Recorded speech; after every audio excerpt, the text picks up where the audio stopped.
What makes you so unique? Conversations with Nicole.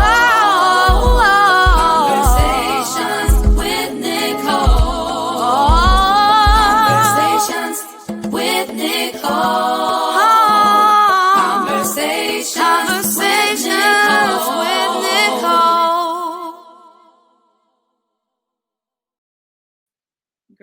Greetings, good evening. Happy Monday. It is Man Up Monday. I am Nicole Everett, the host of Conversations with Nicole, a talk show based here in Tallahassee focused on connecting the community through conversations. And it is June 15th. Can y'all believe that? The middle of June already. June 15th, Monday, 2020 is what I call Man Up Monday. Welcome. This is an interactive conversation, and I encourage you to get involved in the conversation.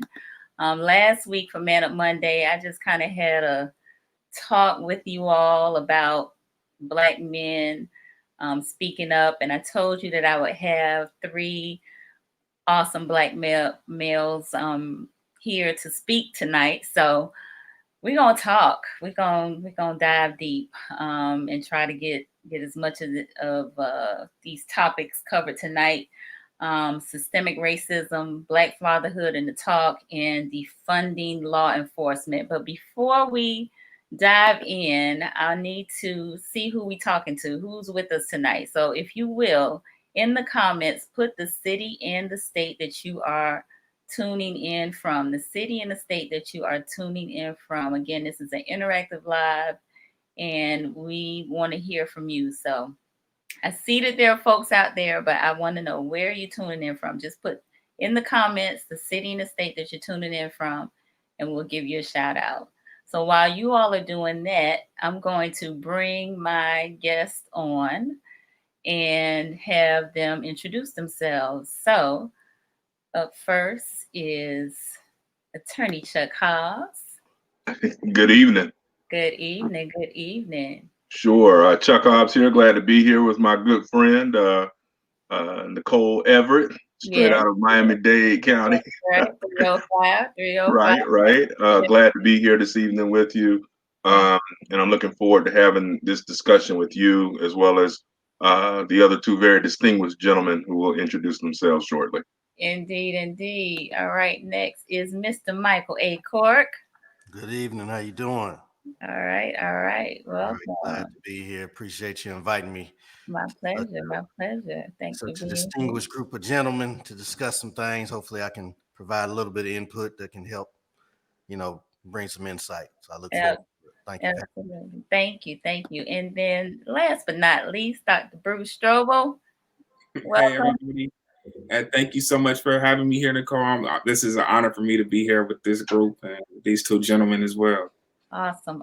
So we got a lot of folks chiming in. So just real quick, Latanya out of West Georgia. We got Mike Goldstein, Tallahassee, Florida. Jessica Yeary's on here from Tallahassee, Florida. Marcus Nicholas, Tallahassee. So Tallahassee is strong in here tonight. Jonita, Maine Schuler, Sharon, Dr. Peaches, Ursula Staten. Thank y'all all. Shaq, Shakafka Simmons, Chef Shaq, she's in Conyers. Leroy Peck. Latanya's tagging some folks. All right. Dr. Peaches shouting out Cork, giving him greetings. Hey, Javon out of Atlanta. Jokeetra, she said, y'all know where I'm from. Yes, we do. Callie Ho. All right. And Roger Walker, my 2-step dance partner. Thank you for being here. Yes. Oh, and Beverly. Let me say hey to Beverly and Iris Hamilton. All right. I think a lot of folks are tagging folks. So they waiting for this conversation. So just briefly, for those of my viewers who may not know who you all are, Chuck, then Mike, then Bruce, tell my viewers, where you from, what you do, and how you doing. Tell me how you doing after you do that. All right. Sure. Good evening. I am Chuck Hobbs. I was born here in Tallahassee, and pretty much raised here in Tallahassee as well. Was an Army brat for a while, but when Dad retired from the Army, retired here in Tallahassee, and so Tallahassee's home for me. Went to undergrad at Morehouse College, graduate degree from FAMU, and law degree from the University of Florida. I've been practicing law and writing for been writing since I was a sophomore in college, but have been practicing law for almost 21 years now. So, I'm very much looking forward to this particular discussion with all the things that we are seeing across the country and across the world, actually, right now in regards to our humanity as people. I think it is important that we have these discussions. How am I doing? I am dealing with the same vicissitudes as all the rest of us, day to day, up and down. Some days are good, some days are not so good.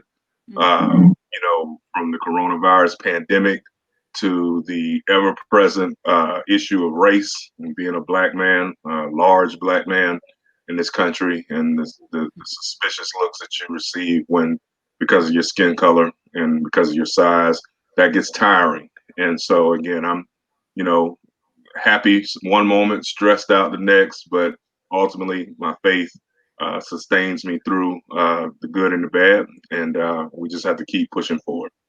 Amen. Amen. Appreciate that. All right, Mr. Cork. How you doing? My name is Michael Cork, of course. I'm actually from Indianapolis, Indiana. Came here to go to school at Florida A&M University, and made it my home. I own a company called McCork Solutions, where we deal with brand identity development as well as marketing and advertising. We've been in existence since 2004, so been around for a while. Made Tallahassee my home. Me, my wife, and my 2 kids. How am I doing? To kind of copy what Attorney Hobbs said, it's a multitude of feelings. Some moments I'm good, some moments I'm bad. Frustrated by some of the things that's going on in the world, but still have some hope for the future and seeing some bright things happening. And so encouraged one minute and frustrated the next. So, I look forward to this discussion and being able to try to come up with some solutions to try to help push us forward into the future. Absolutely. Thank you so much. All right. And Dr. Bruce?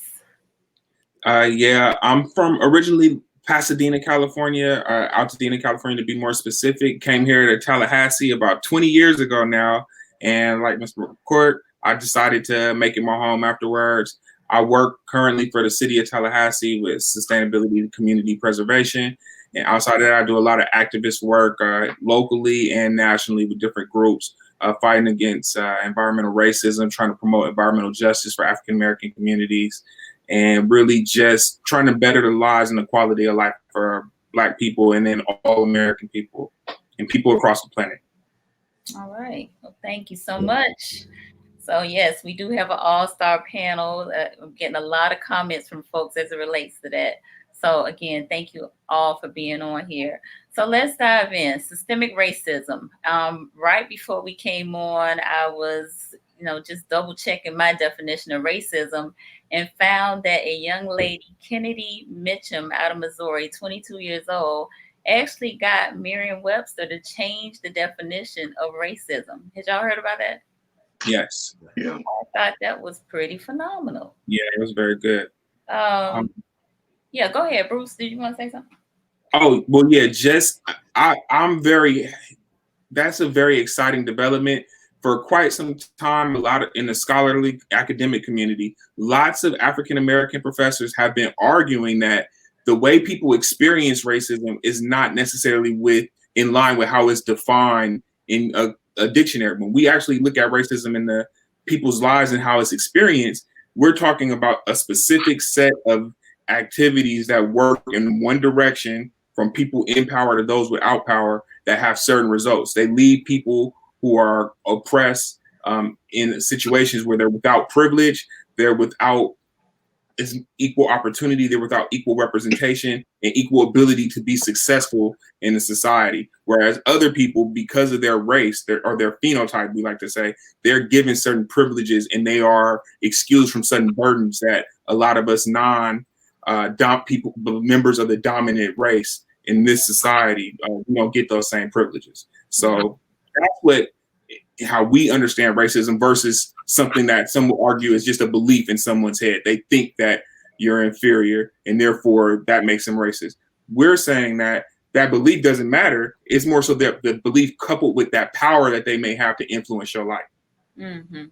So I think one of the things that often we're challenged with is people utilizing the word racism when really they mean prejudice or discrimination or bias, right? Exactly. So, I really, in talking about racism, want to make sure we're all on the same page as it relates to what that definition is. So, there is a different treatment, and this is based on the color of someone's skin, right? Mm-hmm. And the different treatment is also from someone that has power. Mm-hmm. That comes from a power perspective. Can we agree on that? Yes. Okay. Yep. So we see this, right? Because systemic, we're talking about institutions, right? Mm-hmm. So we're talking about education, we're talking about social, judicial, government, in the business realm, right? Mm-hmm. So look, I kind of want to hear from you all as it relates to systemic racism and what effects maybe it's had on you or folks that you know, or what you think we might be able to do to kind of combat it. Well, one of the things I definitely believe the power component is critical. I think that, like you said, Nicole, I sometimes roll my eyes very hard when I hear white brothers and sisters, particularly the less bright ones of them, who, well, you're the racist, or that's racist, and I'm like, no, that's not racist. Just because the young lady who might have been at the clerk at the Publix, or the young lady who might have taken your order at McDonald's might look at you like you're crazy or talk to you and disrespected you in the way that she talked to you. That's not racism. Just because your feelings are hurt is not racism. I think that we have to stay on focus about the systemic aspect of this. I often write, and the fact that if you look in American history, never has there been a time in this country's history where Black people have done to white people or any other race, by law, the things that were done to us. You can't look back in your history book and see where we enslaved any whites. You can't look back in your history book and find pictures of a group of Black people lynching a group of white people standing around with, food in their hands as if they're at a picnic. Right. You can't find any time where a majority Black district, city, or county, or even state enacted laws that prevented whites from being able to live where they want to live, love who they want to love, go to the school that they wish to attend. And these are injustices that were plagued against us from time immemorial, from 1619 well until 1968. And I always say 1968 because that's when the Fair Housing Act was finally enacted. A lot of people like to cut off the civil rights movement with the Voting Rights Act of 1965, but I extended out to 1968. And of late, I have consistently hit the theme that we're still dealing with all of those issues. I mean, when you look at voter suppression, just last week up in Georgia, you look at the fact that those were Black areas where things seem to be going awry. That's systemic. There's no mystery behind that. We know what's going on with that. And you'll find people from the White House on down to your colleagues making comments like, well, Atlanta's a majority Black city. It's a Democratic city. I'm like, yeah, but the Secretary of State in Georgia is a Republican. And when you understand that the Secretary of State is responsible for making sure that elections run on time and smoothly, it's pretty clear that, again, from a systemic standpoint, there are those among us who are hell bent upon making sure that white supremacy does not die. We've been hearing that this time was coming for a long time.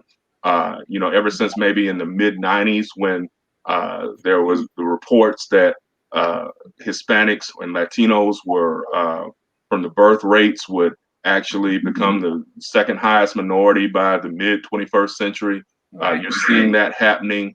When Barack Obama was elected back in 2008, that offended the sensibilities of quite a few people who continue to value us from the standpoint of singing, dancing, and running a ball across the goal line, but not having that same respect for individuals like us who are on this call here tonight, who have achieved in professions that don't require their entertainment, but often professions that allow us to analyze not only the ills within our community, but recognize the ills that plague our community because of them and because of that systemic racism. So I think definitely, Nicole, that power aspect is important as we continue to analyze this evening. Okay. Anybody else want to comment?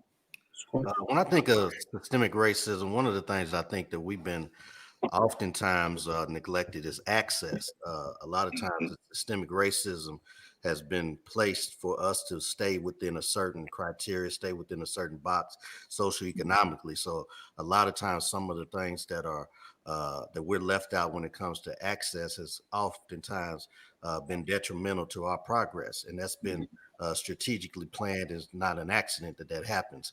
And so we look over time and we see a lot of the same plagues that happens to our community, and we wonder why this is happening. Well, this has been systematically put in place to keep us in a certain area, to keep us in a certain criteria, keep us in a social economic status that is not threatening to white people.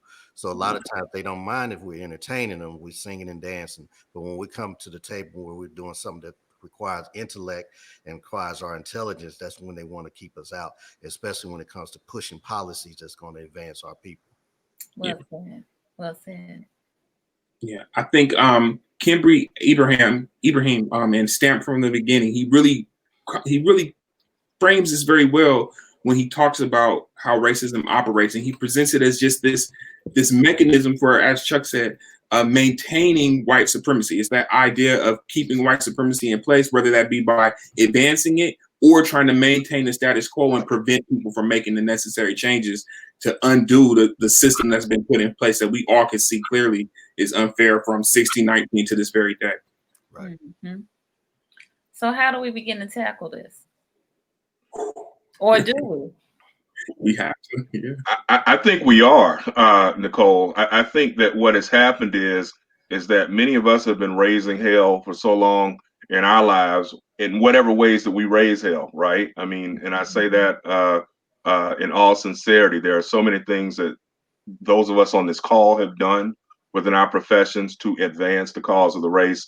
But I am really encouraged by younger Black activists as well as younger white allies and allies, Latino allies, and across the spectrum, because these young ones are definitely not into the whole begging, praying, kneeling. And don't get me wrong, prayer has its place. Again, I'm a Christian, but at the same time, those laws are on the books, and there are procedures in place that are supposed to protect us from exactly the things that we're experiencing on a day-to-day basis in this country. And so at some point in time, you have to get off your knees and stiffen up your back and be like, listen, either you are going to adhere to the law that has been agreed upon for over 2 centuries, or else we're going to have to demand some changes. And that's why, like, over the last few weeks, when the protests turned into an aspect of looting and rioting as well,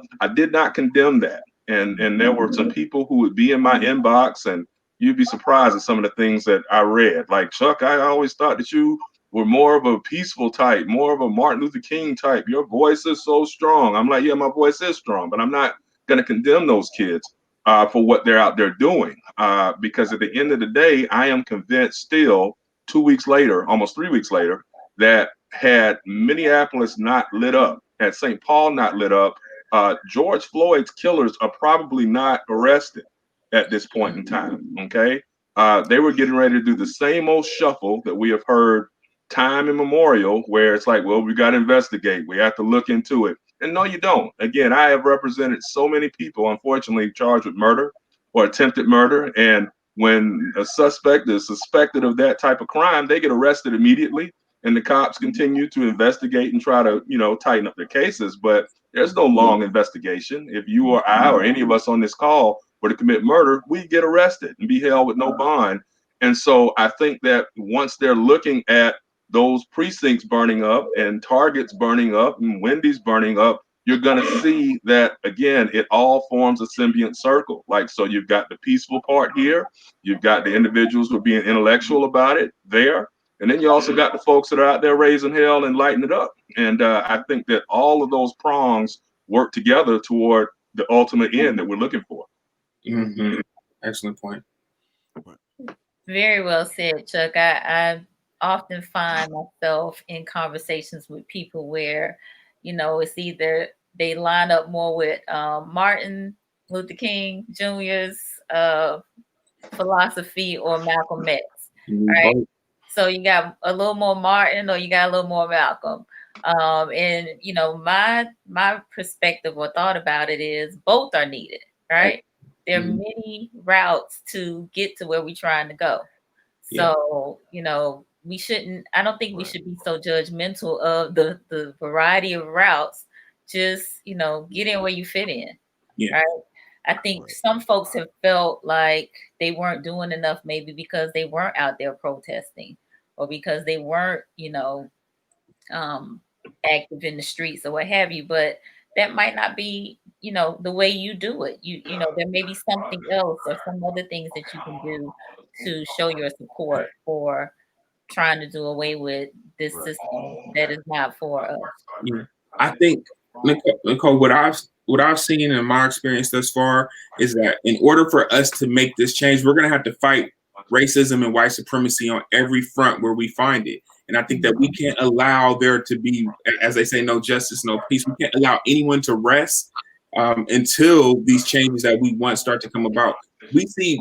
Police brutality gets the attention because it gets sensationalized, but there's so much widespread racism in our everyday life that we don't even account for many times, whether it's the environment that we live in, the amount of pollution we're faced with, the infant mortality rate in the Black community, the way Black women are treated when they're going to these hospitals, the way Black children are treated when they need medical attention, asthma rates. All these are just the different arms of this hydra of racism that we find ourselves fighting against. And if you try to do everything, you'll find yourself exhausted. So like you said, people have to find that lane specifically where they have their expertise and fight it that way. If you are in marketing and business, we need to be trailblazing and making a path for Black people to advance in that direction. If you are a militant rebel and you out on the streets doing the protesting and the marching, we need you out there. If you are if you're the clergy, you in the church, we need the church picking up people's spirits and moving them in the right direction. So there's room for everybody to work against this. And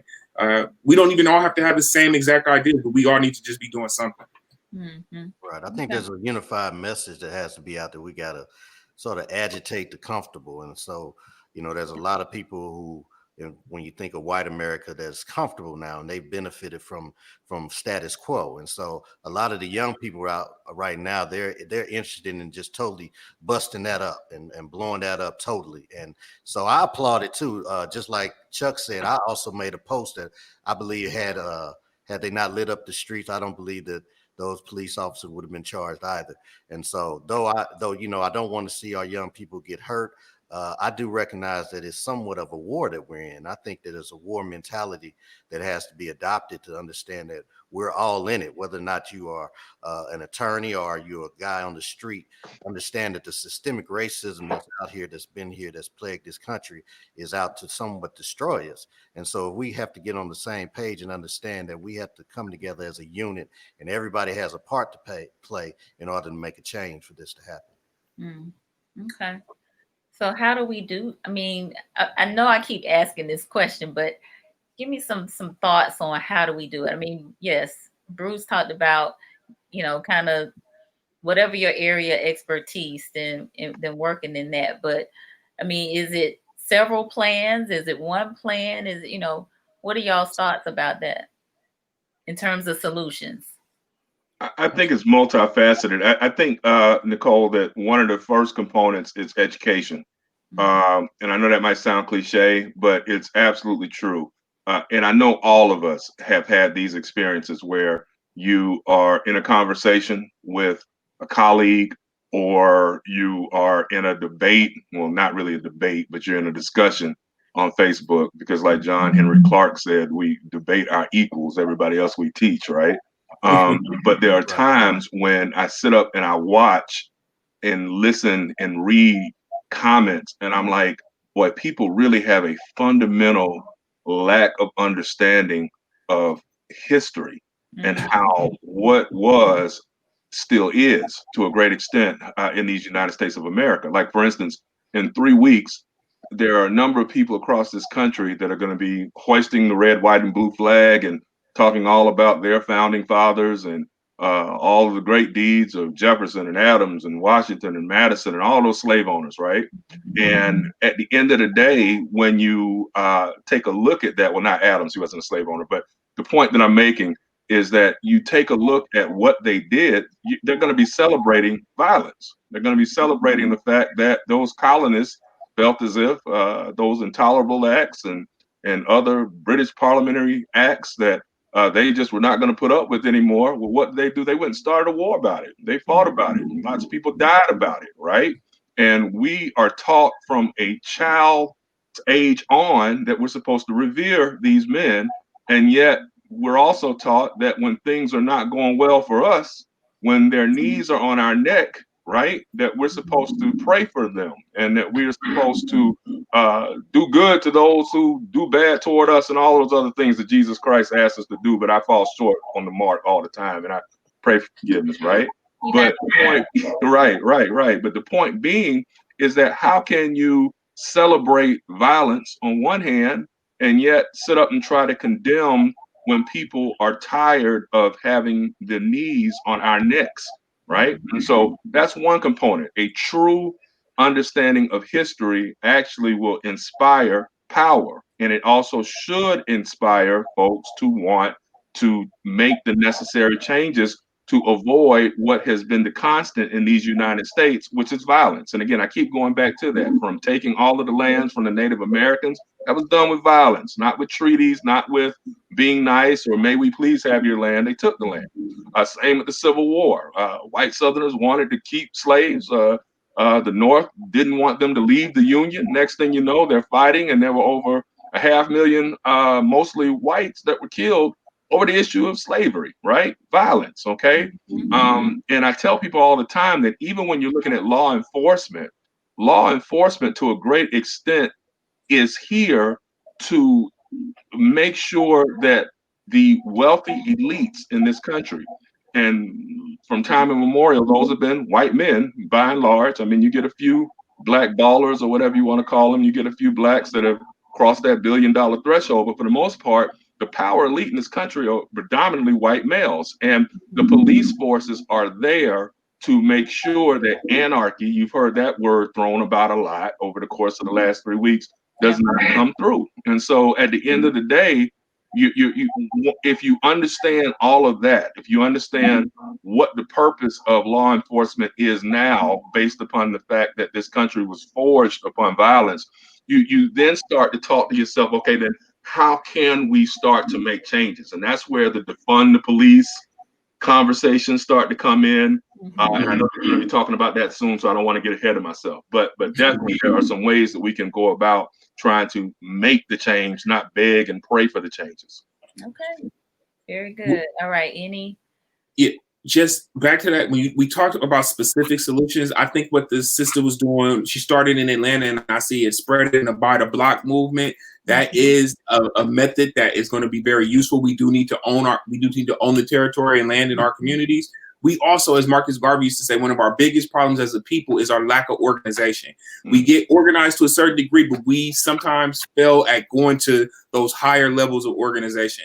And I think that's going to be very necessary for us to bring about the change that we want for our communities and our people. We're going to have to start organizing, not just within our own individual organizations and communities, but across those organizations, so that we can make decisions collectively as a people, and we might need to make emergency decisions at time. Like we saw in New Orleans years ago, Katrina, we were relying on other people who didn't have our interest to come to our rescue. So we need to get to a point where we can come and take care of ourselves and take care of our own communities when necessary. So speaking of take care of our own communities, there are a lot of comments, but I'm going to put this one up because nobody has mentioned it. Wendell Berry said, we need every Black person that can to exercise their right and acquire legal firearms. To protest without a means of protection is an invitation to be brutalized. Absolutely right. Okay. So I got nods. Everybody agrees on that. All right.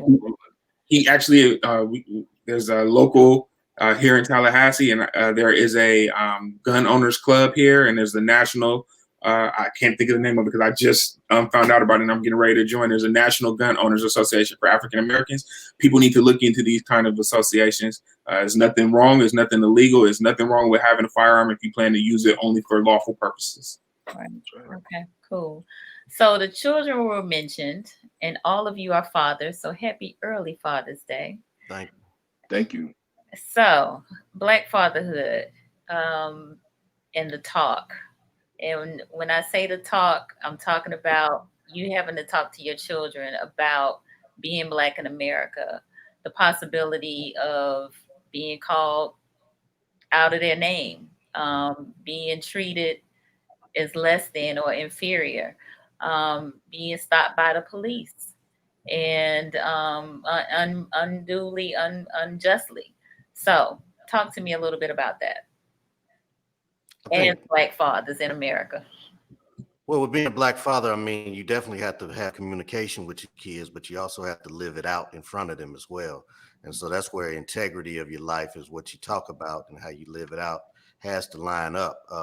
Without a doubt, we have to be more specific with our kids as opposed to maybe a white person, and tell them about some of the cruelties of the world and some of the things that we can almost bet that they're going to encounter. I would imagine each one of us have had some type of experience with law enforcement that was not pleasant. And so we're going to have to definitely have those conversations with our kids. We try to make it as organic as possible, take moments that are easy to be able to approach the subject, but nonetheless, you can't be timid about it. And so you have to teach your kids certain protocols where it comes just to respect people, period, but also understand that they are in many times a marked target.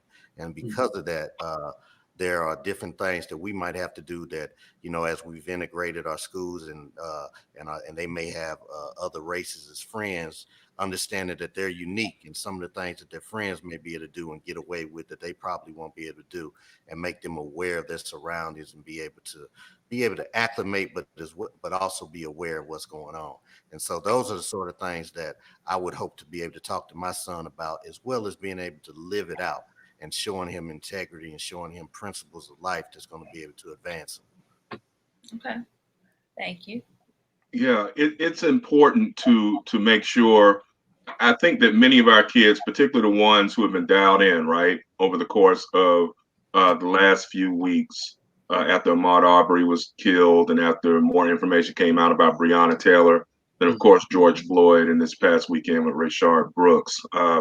I think that many of our kids are dialed in. In fact, my family has had to watch how much our almost 11-year-old watches the news, because even though she's a news junkie, if it's depressing to us as 40, 50, 60, 70-year-olds, right?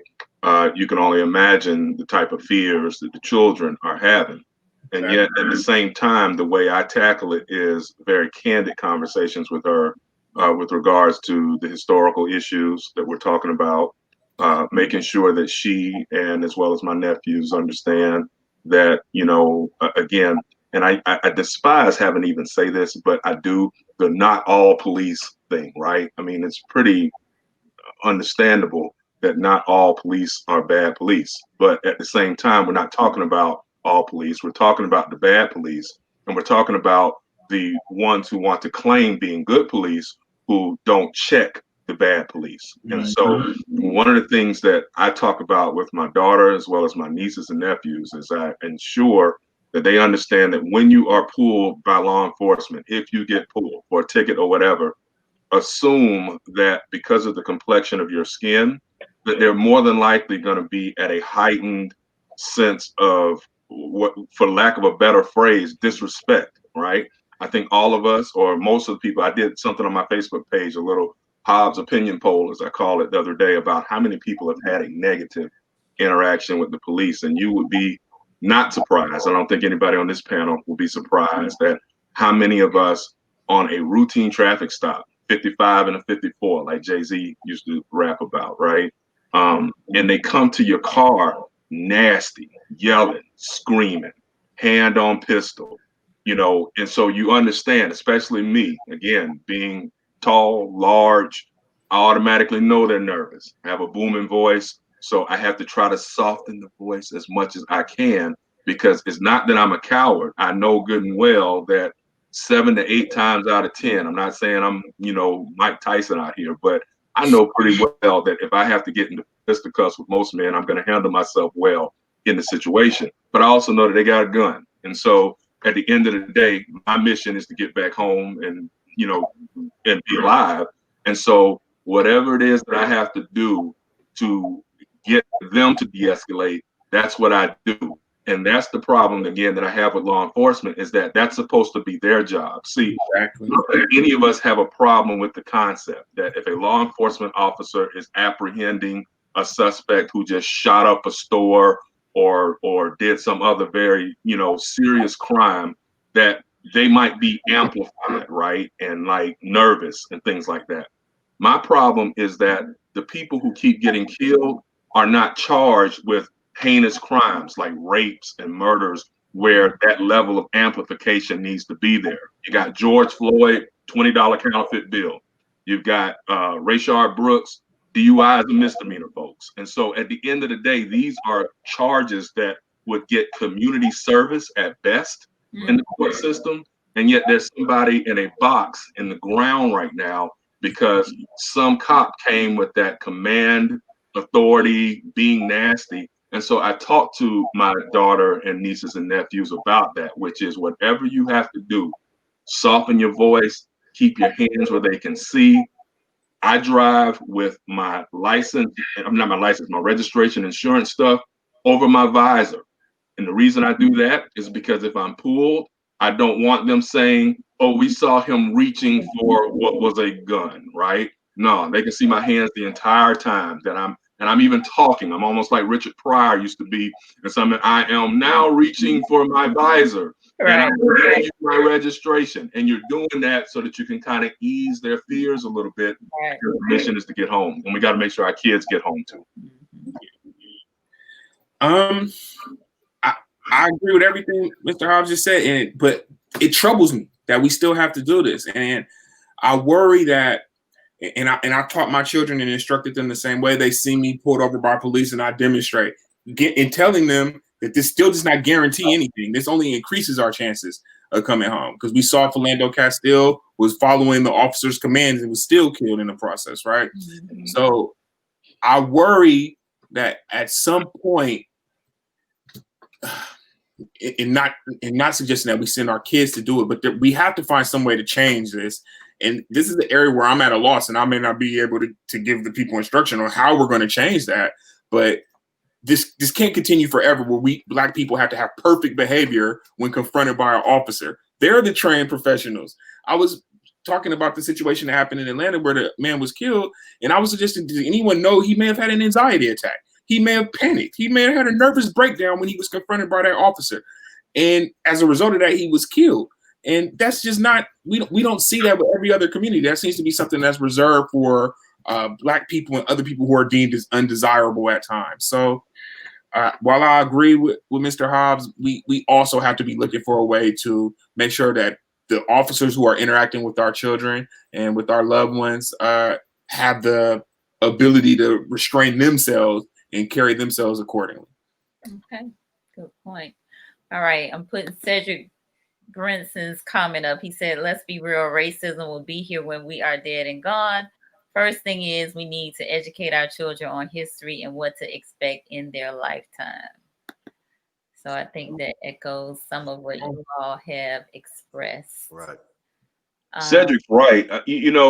I saw a post here recently on social media, and I love looking at old pictures, but it was a picture, it was a series of pictures dating back as far back as the 1920s, where our ancestors and or our immediate parents and grandparents have been fighting the same foolishness well over 100 years. So I am not naive in believing that I'm going to leave this earth and the problem is going to be solved.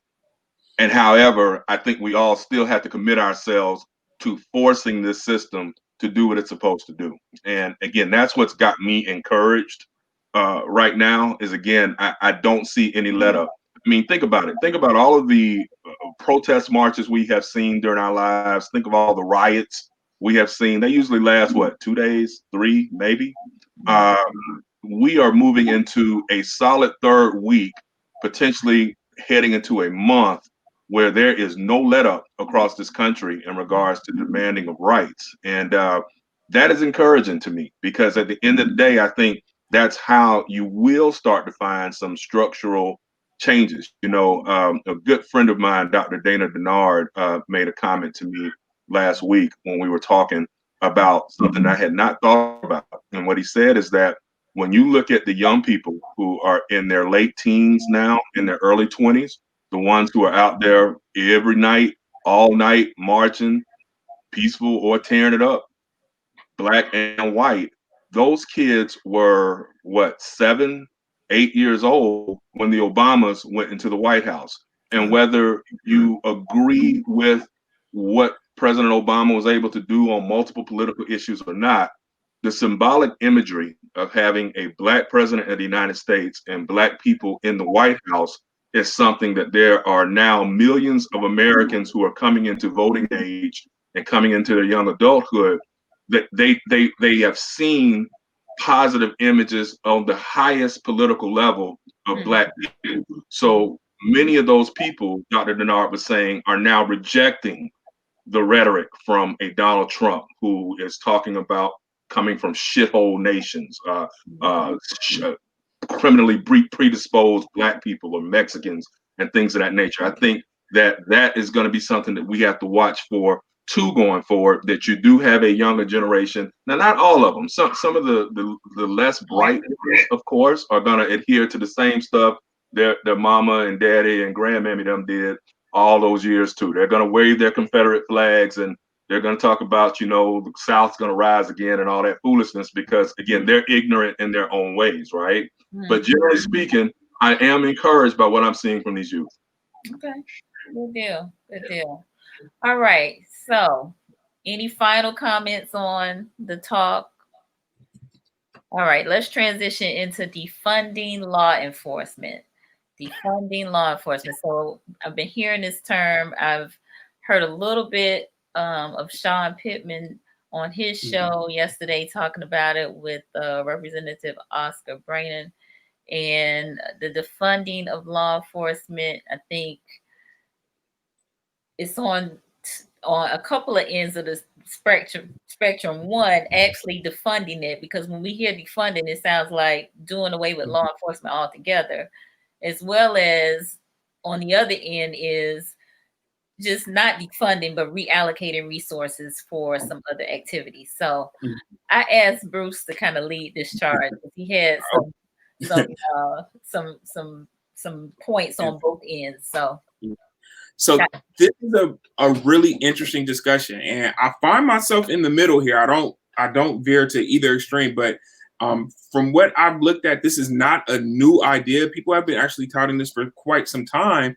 as a way to deal with the overexpansion and over militarization of law enforcement in this country. Is that one way to address this is to defund the law enforcement, and that's not necessarily to say to eliminate law enforcement. It's just to say to reduce their funding to something comparable so that we could put funding into other programs. For example, I remember in the past when I was in a debate with the former city commissioner, I challenged him on this issue, saying that in some cases, we need people who could respond with compassion and help people. And he replied to me, he said, police officers are not social workers.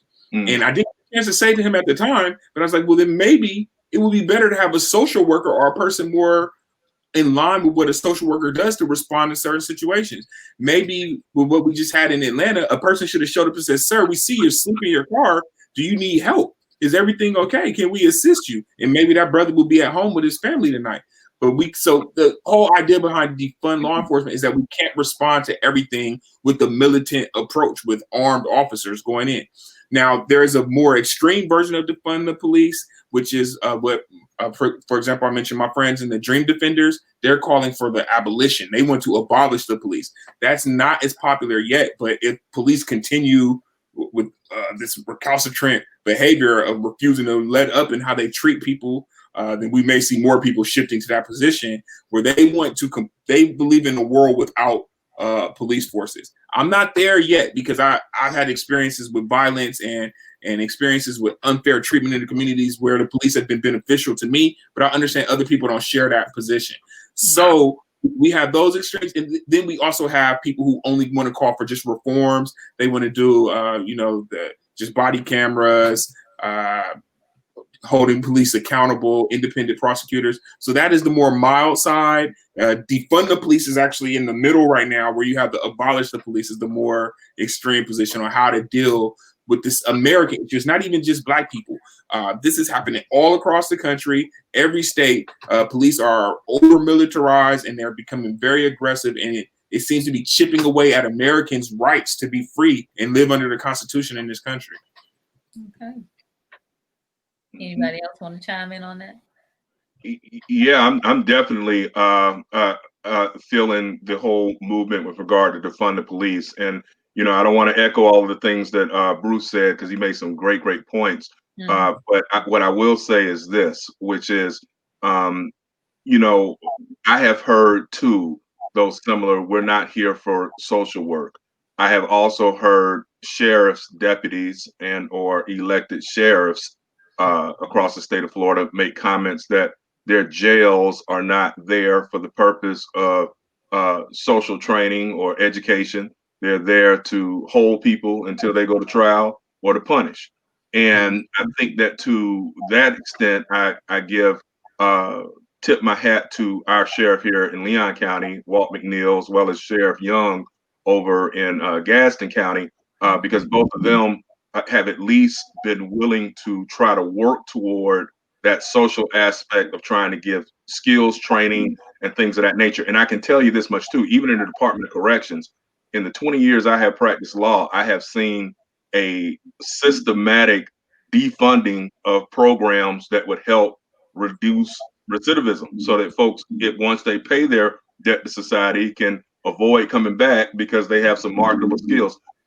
This country is not interested in that. They're interested in locking up people and or shooting people. So that's why my concept of my thoughts on defund the police are, yes, we have to totally restructure how we go about enforcing laws in this country. And I think that when you have, like Bruce said, the Dream Defenders on one end of the spectrum saying abolish it totally, and then you have others on the opposite end of the spectrum saying, well, let's reallocate. I think that those are two great polar opposites for us to try to figure out ways to get it to the middle, because the way it is working right now is not working. Another key point that I want to make before I hush is that there are studies that will show that, generally speaking, and I'm not saying that there aren't some Black officers who are bad officers too. I have actually encountered some in my life as well, although I would admit that most of my bad experiences with the police have been with white officers, but I've had one or two Blacks that were showing out also. But what I want to say is, generally speaking, some of my closest friends that are Black that are in law enforcement, their educational levels are higher than many of their white colleagues, right? They've got a 2-year degree or the 4, or in many instances even, they've got master's levels degrees with regards to criminal justice or other fields. And I think that that gives somebody a greater sense of understanding of all of these things we've talked about tonight: history, sociology, and how it all applies toward trying to make sure that they are there to protect and serve. My concern being that if you get a guy who, or a woman who has very little education, and then let me just put this out here too, more often than not, you have some officers who were cowards. when they were growing up. I mean, let's just call it for what it is. If you look back in their history, they've never gotten into a scrap, or if they've gotten into a scrap, they never whooped another man in their lives, right? Then all of a sudden, they're out of high school. They didn't like you. They didn't like me back in the day. But here it is. Now they've gone to the academy. They've got a gun. They've got a badge. They're still mad about the fact that you beat them out on the football team, or you took their girlfriend, or when you got into that fight over something crazy they said, you went upside their head. But now they've got the power. And I know we're laughing a little bit, but I'm still convinced that when all is said and done, even up in Minnesota with Derek Chauvin, the fact that those two worked at that same club, I think there is something there with regards to that. I don't believe in coincidences, okay? I've seen too much in my life to believe in that. So what I'm saying here is one of my friends, Andrea Blaylock, who is a very high up in the Florida Department of Corrections, she actually said that. She said to me once on a post about 3 weeks ago that when they have done the background searches or when they're starting the training of new officers, you would be surprised at how many have never once been into a scrap in their lives. So then if they've never been in that, and if you can't appreciate what it's like to go bone on bone or man to man, and you're sitting there and it's a struggle, right?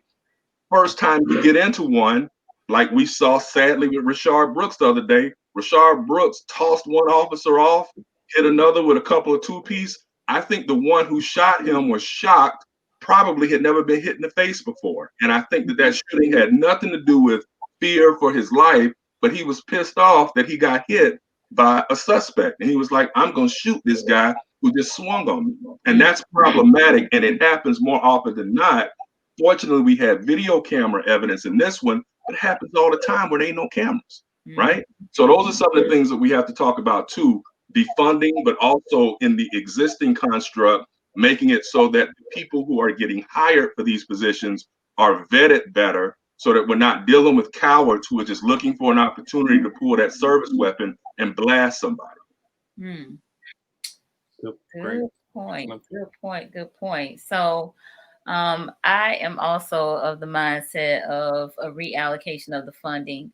I actually had the opportunity to do a ride along New Year's Eve, and a lot of the officer that I was with, a lot of his work was really social work.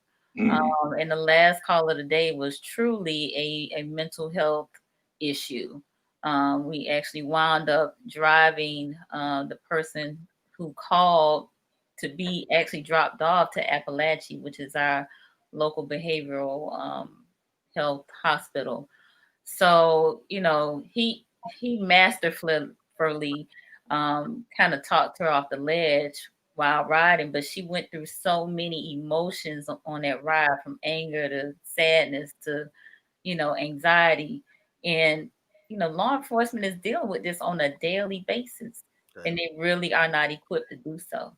So, I absolutely am of the mindset of putting those folks maybe alongside them to help out with those cases that really they aren't prepared to address and handle. I mean, they do, but those folks don't need to be in anybody's jail cell.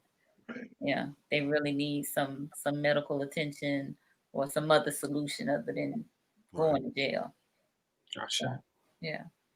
All right. Any other thoughts, comments? We are winding down. There were lots of comments, but I'm not going.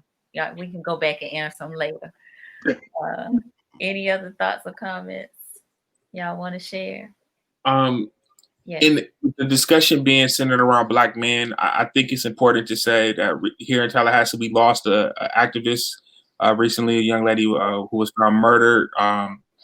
And I think that as a community and just as a people in general, we have to look at what we're doing to protect our women in our communities and the children in our communities. This is what, I mean, ultimately, I see that as what this is all about. Without the protection of the women, our communities will never amount to more than they are now.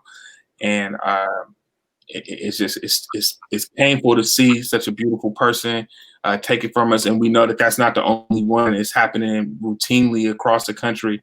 As Minister Malcolm used to say, the Black woman is the most neglected and most unprotected woman on the planet. And I challenge all brothers to find ways we could do better.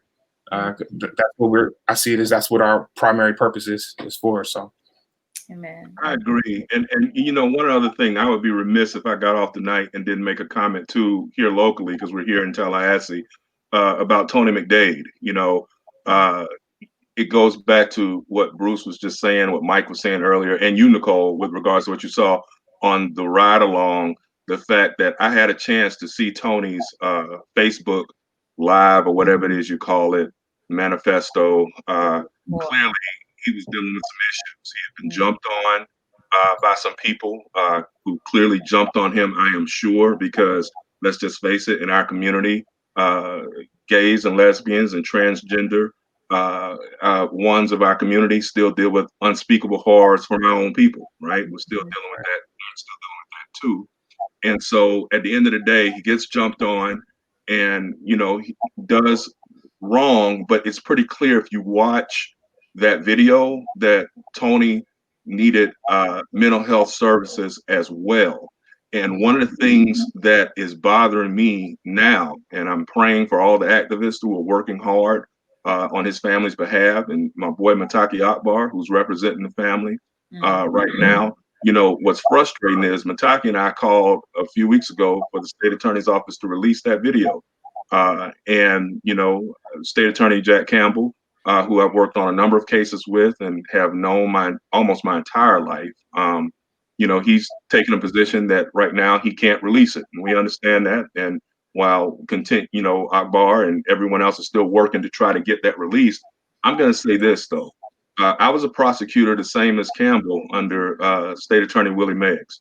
And one of the things that Mr. Meggs stressed when I was a young prosecutor is that if you don't have anything to hide, go ahead and share what you got.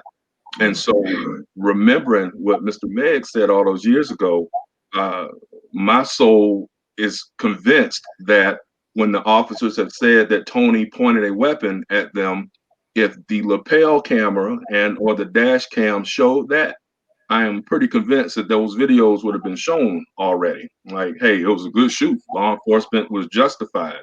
The fact that such a fight is being put up right now with regards to the video, as well as releasing that officer's name, tells me that here locally, again, we have ground zero right here in Tallahassee with regards to how we restructure the way law enforcement goes about doing its job. You got to ask yourself, and again, until we have those answers, we won't know. But again, we've got to live here. These are our people. It's us. It could be us. I mean, literally, it could be us. I mean, we could be here today on this video, and tomorrow we could be a hashtag if you have the wrong officer who has a grudge, who decides to take our lives because of whatever insecurities or inadequacies that they have. And so we have to continue to push forward as Black men, Black women, and continue to do everything that we can do. Absolutely. Thank you for those comments. So real quick, ones I want to share. Stacy Marcel Palmer said you all should have a summer camp or retreat or a weekend workshop for our young people. let's make it happen. That's a great idea. Mm-hmm. That's a great idea. All right. Ursula asks, can the gentleman give words of encouragement to the young men of our community to assist them on their journey? So any words of encouragement for the young men? I would definitely say, as an echo to what Attorney Hobbs and Bruce said, know your history. I encourage everyone to, get good education and understand the value and that you bring to society, and understand that, with what you bring here is important, and you're an important soul.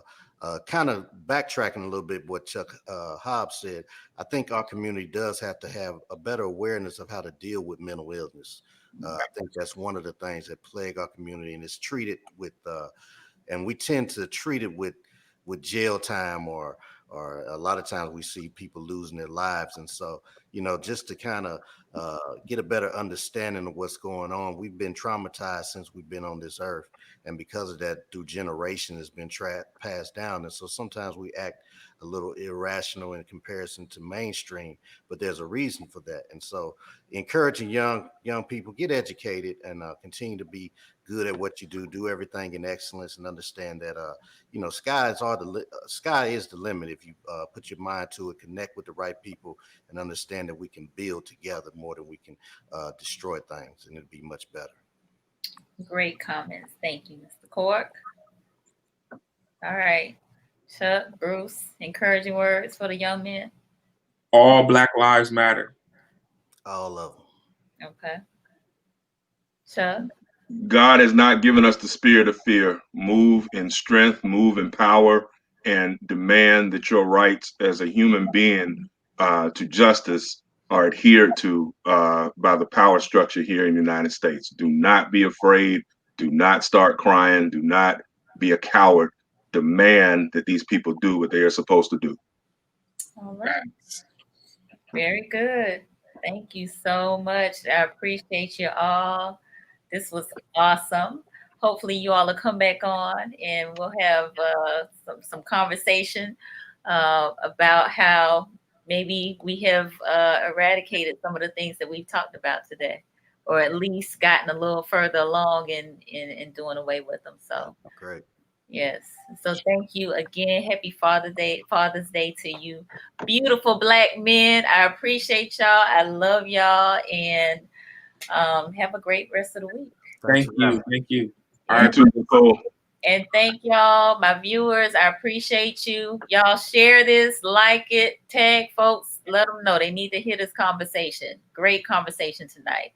Let's keep this conversation going. We'll see you next time. Okay. Peace. All right. Peace. Good night. Right. Take it easy, y'all.